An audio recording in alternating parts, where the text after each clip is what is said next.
नमस्कार विद्यार्थी मित्रांनो, स्वागत आहे तुमचं आपल्या स्टडी टाइम या यूट्यूब चॅनलमध्ये। आज आपण इयत्ता 7वी शारीरिक शिक्षण यामधील दुसरे, तिसरे आणि चौथे जे प्रकरण आहे त्याखालील अभ्यास यामधील प्रश्न उत्तरे पाहणार आहोत। प्रथमतः दुसऱ्या प्रकरणातील स्वाध्याय पाहूया। त्यामधील पहिला प्रश्न आहे, विविध कसरत प्रकार केल्याने कोणत्या शारीरिक क्षमता विकसित होतात व कोणते लाभ होतात? याचं उत्तर आहे, कसरती केल्याने दमश्वास क्षमता वाढते, ताकद मिळते, लवचिकता येते, तोल सांभाळतो, चपळता मिळते, मेंदू स्नायू समन्वय साधतो असे लाभ होतात। आता दुसरा आहे, पुढील कसरत प्रकारांची कृती लिहा। त्यामधील पहिला प्रकार आहे रॉकिंग आणि याची कृती लिहूया। पाठीवर झोपा, पाय सरळ, हात शरीराच्या बाजूला ठेवा, पाय दुमडून तळवे जमिनीवर टेकवा, त्याचबरोबर कमरेतून वर उठा, हाताची बोटे एकमेकांमध्ये अडकून पायांना गुडघ्याजवळ पकडा। मधील पुढचा प्रश्न पाहूया। त्याआधी मित्रांनो, चॅनलवर नवीन असाल तर सबस्क्राइब करायला विसरू नका आणि एक लाईक नक्की करा, म्हणजे इतर प्रश्न उत्तरेही तुम्हाला पाहायला मिळतील। पुढचा आहे फ्रंट वॉक ओव्हर आणि याचं उत्तर पाहूया। पायात खांद्यापेक्षा अधिक अंतर ठेवून उभे राहा, हात सरळ वरती कानाला चिकटलेले, तळवे समोर, कमरेतून वाकून दोन्ही हातात खांद्या एवढे अंतर ठेवून तळवे जमिनीवर टेकवा, शरीराचा भार खांद्यावर घेत नितंब डोक्याच्या सरळ वर आणा, त्याचबरोबर टाचा उंचावत पाय अलगद वर आणा। आता पुढचं पाहूया, भिंतीच्या आधारे रियर सपोर्ट याची कृती पाहूया। भिंतीकडे तोंड करून बसा, हे करताना आपल्या उंचीनुसार भिंतीकडे तोंड करून बसावे, पाय गुडघ्यात वळवा व शरीराच्या जवळ घ्या, हात मागे घ्या, तळवे जमिनीवर ठेवा, हातावर शरीराचा भार घेत दोन्ही पावले भिंतीवर टेकवा आणि आधार घ्या। आता कमरेपासून शरीर वर उचला।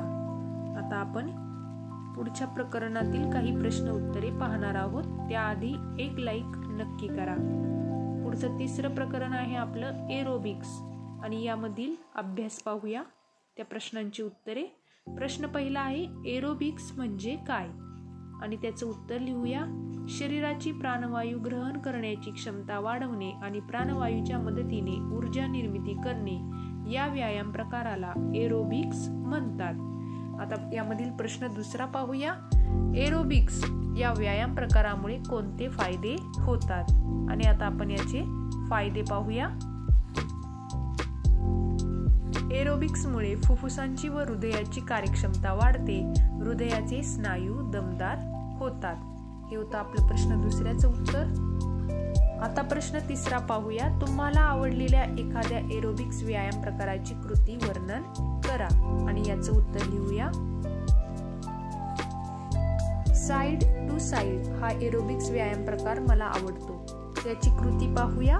डावा पाय एक पाऊल डावीकडे टाका, तेव्हाच दोन्ही हात समोरून झटकन वर घ्या, उजवा पाय डावीकडे नीट डाव्या पायाला जुळवा, तेव्हाच दोन्ही हात झटकन समोरून खाली घ्या। अशा प्रकारे हे उत्तर लिहायचं आहे।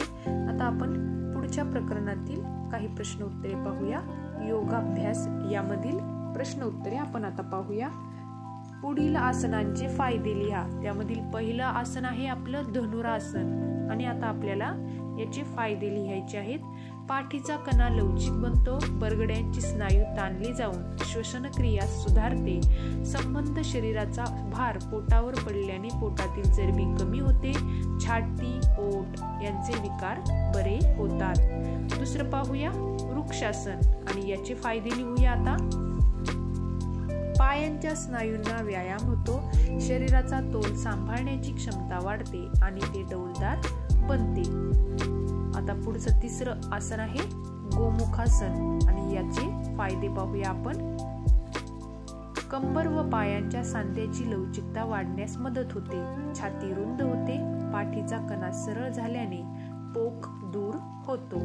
आता यामधील चौथं वज्रासन आहे आणि त्याचं उत्तर आपण पाहूया।